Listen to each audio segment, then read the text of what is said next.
देखो, इस प्रकार से क्षेत्र के लोगों ने, प्रदेश और देश की वोटर ने एक बहुत ही अच्छा निर्णय लिया है। मैं उसका स्वागत करता हूँ और देश की सुरक्षा और देश के विकास के लिए ये राष्ट्र के नाम पर वोट डाला है। इसलिए अब हमारा फर्ज बनता है कि हम सब मिलकर पक्ष विपक्ष इस प्रदेश और क्षेत्र का विकास करें। सर, पिछली बार आप क्या कारण था? कभी कांग्रेस पार्टी की बहुत तकड़ी मेजोरिटी से सरकार बनी थी और जब नेक्स्ट चुनाव आया तो उनकी 50 से भी कम सीट आई थी।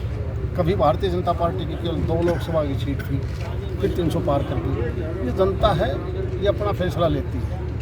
हरियाणा के अंदर का चुनाव आएगा तो फिर पूर्ण बहुमत से सरकार बनाएगी और लोगों के लिए हमारा फर्ज बनता है कि आने वाले 20-25 साल हम सारी बातें भुलाकर एकजुट होकर केवल देश के विकास के लिए काम करें।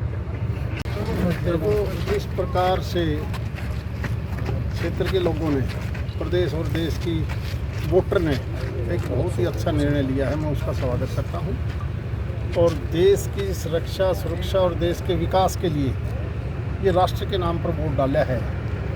इसलिए अब हमारा फर्ज बनता है कि हम सब मिलकर पक्ष विपक्ष इस प्रदेश और क्षेत्र का विकास करें। सर, पिछली बार आप क्या कारण था? कभी कांग्रेस पार्टी की बहुत तकड़ी मेजोरिटी से सरकार बनी थी और जब नेक्स्ट चुनाव आया तो उनकी 50 से भी कम सीट आई थी।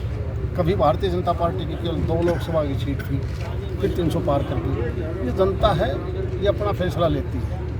हरियाणा के अंदर का चुनाव आएगा तो फिर पूर्ण बहुमत से सरकार बनाएगी और लोगों के लिए हमारा फर्ज बनता है कि आने वाले 20-25 साल हम सारी बातें भुलाकर एकजुट होकर केवल देश के विकास के लिए काम करें। देखो, इस प्रकार से क्षेत्र के लोगों ने, प्रदेश और देश की वोटर ने एक बहुत ही अच्छा निर्णय लिया है। मैं उसका स्वागत करता हूँ और देश की सुरक्षा और देश के विकास के लिए ये राष्ट्र के नाम पर वोट डाला है। इसलिए अब हमारा फर्ज बनता है कि हम सब मिलकर पक्ष विपक्ष इस प्रदेश और क्षेत्र का विकास करें। सर, पिछली बार आप क्या कारण था? कभी कांग्रेस पार्टी की बहुत तकड़ी मेजोरिटी से सरकार बनी थी और जब नेक्स्ट चुनाव आया तो उनकी 50 से भी कम सीट आई थी। कभी भारतीय जनता पार्टी की केवल 2 लोकसभा की सीट थी, फिर 300 पार कर दी। ये जनता है, ये अपना फैसला लेती है।